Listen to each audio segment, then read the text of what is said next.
മറിയത്തെ ഇത്രമേൽ വിലമതിക്കുന്ന കത്തോലിക്ക സഭ എന്തുകൊണ്ടാണ് എല്ലാ കാലത്തും ഇത്തരമൊരു നിലപാടെടുക്കുന്നത് എന്നത് ഗൗരവമുള്ളൊരു ചോദ്യമാണ്. വിശ്വാസകാര്യങ്ങൾക്ക് വേണ്ടിയുള്ള വത്തിക്കാൻ കാര്യാലയം ലയോ 14 മാർപ്പാപ്പയുടെ അംഗീകാരത്തോടെ പ്രസിദ്ധീകരിച്ച വിശ്വാസികളുടെ മാതാവ് എന്ന് പരിഭാഷപ്പെടുത്താവുന്ന പ്രബോധനം വഴി പരിശുദ്ധ കന്യാമറിയത്തെ സഹരക്ഷക, കൃപാവരത്തിന്റെ മാതാവ്, മധ്യസ്ഥ എന്നീ വിശേഷണങ്ങളോട് അവതരിപ്പിക്കുന്നത് ഉചിതമല്ല എന്ന് പ്രഖ്യാപിച്ചു. പരിശുദ്ധ കന്യാമറിയത്തിന് വലിയ പ്രാധാന്യം നൽകുന്ന കത്തോലിക്ക സഭ എന്തുകൊണ്ടാണ് ഇങ്ങനെ ഒരു പരസ്യ നിർദ്ദേശം നൽകിയതെന്ന ചോദ്യം ചിലരെങ്കിലും സ്വാഭാവികമായും ആശങ്കപ്പെടുത്താവുന്നതാണ്. മിശിഹായിലൂടെയുള്ള രക്ഷയെക്കുറിച്ചുള്ള തിരുസഭയുടെ വ്യക്തതയുള്ള ബോധ്യമാണ് ഈ നിലപാടിന് ആധാരം. ഈശോ മിശിഹായാണ് ഏക രക്ഷകനെന്നും മിശിഹായുടെ മനുഷ്യാവതാരവും പരിത്രാണ രഹസ്യങ്ങളുമാണ് മനുഷ്യരക്ഷ സാധ്യമാക്കിയതെന്നും എല്ലാ കാലത്തും തിരുസഭ വ്യക്തതയോടെ പ്രഖ്യാപിക്കുന്നു. മനുഷ്യരക്ഷ ദൈവത്തിന്റെ പ്രവൃത്തിയാണ്. പ്രത്യേക ദൈവം ഈശോ മിശിഹ വഴിയാണ് മനുഷ്യവംശത്തെ വീണ്ടെടുക്കുന്നത്.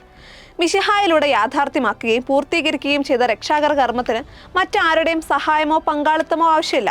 അത് ദൈവത്തിന്റെ വലിയ ഔദാര്യവും സ്നേഹത്തിന്റെ പ്രവൃത്തിയുമാണ്. മറിയം സഹരക്ഷകയാണ് എന്ന് പറയുമ്പോൾ മിശിഹായുടെ രക്ഷാകർമ്മം അതിൽ തന്നെ അപൂർണമാണെന്നോ മറിയത്തിന്റെ സഹായം കൂടാതെ അത് സാധ്യമാവുകയില്ലായിരുന്നോ എന്നോ കരുതപ്പെടാനുള്ള സാധ്യതയുണ്ട്. സമാനമായി മറിയം കൃപാവരത്തിന്റെ അമ്മയാണ് എന്ന് പറയുമ്പോൾ എല്ലാ കൃപകളും മറിയത്തിൽ നിന്നാണ് ഉത്ഭവിക്കുന്നത് എന്നൊരു ധ്വനി അതിലുണ്ട്. സകല കൃപകളുടെയും ഉറവിടം ദൈവം മാത്രമാണ്. ഏകജാതനായ മിശിഹ എല്ലാ കൃപകളും വർഷിക്കുന്നത് അവിടുന്ന് സ്ഥാപിച്ച പരിശുദ്ധ കൂദാശകളിലൂടെയാണ്. ഈ നിത്യസത്യത്തെ കൃപാവരത്തിന്റെ അമ്മ എന്ന പ്രയോഗം വികലമാക്കാനിടയുണ്ട്. ഇവയേക്കാൾ കൂടുതൽ ശ്രദ്ധ ആവശ്യമുള്ള ഒരു പരാമർശമാണ് മധ്യസ്ഥയായ മാതാവ് എന്നത്. ദൈവത്തിനും മനുഷ്യനുമിടയിൽ ഏക മധ്യസ്ഥനായി ഈശോ മിശിഹ മാത്രമാണുള്ളത്. മിശിഹായുടെ ഏക മധ്യസ്ഥത്തിന് സമാനമായി മാതാവിനെ അവതരിപ്പിക്കരുത് എന്നാണ് തിരുസഭയുടെ ബോധ്യം. മാതാവിന് നമുക്ക് വേണ്ടി മാധ്യസ്ഥം അപേക്ഷിക്കാൻ കഴിയുമെന്നതും അവൾ മധ്യസ്ഥയാണ് എന്നതും ദൈവശാസ്ത്രപരമായി വലിയ വ്യത്യാസമുള്ള പരാമർശങ്ങളാണ്. ഈശോ മിശിഹ ഏക മധ്യസ്ഥനായിരിക്കുന്നത് അവിടുന്ന് ഒരേ സമയം പൂർണ്ണ ദൈവവും പൂർണ്ണ മനുഷ്യനുമാണ് എന്നതുകൊണ്ടാണ്. ദൈവത്വത്തിന്റെയും മനുഷ്യാവസ്ഥയുടെയും മധ്യസ്ഥത പുലർത്തുന്ന മറ്റാരുമില്ല എന്നാണ് മിശിഹ ഏക മധ്യസ്ഥൻ എന്നതിന്റെ അർത്ഥം.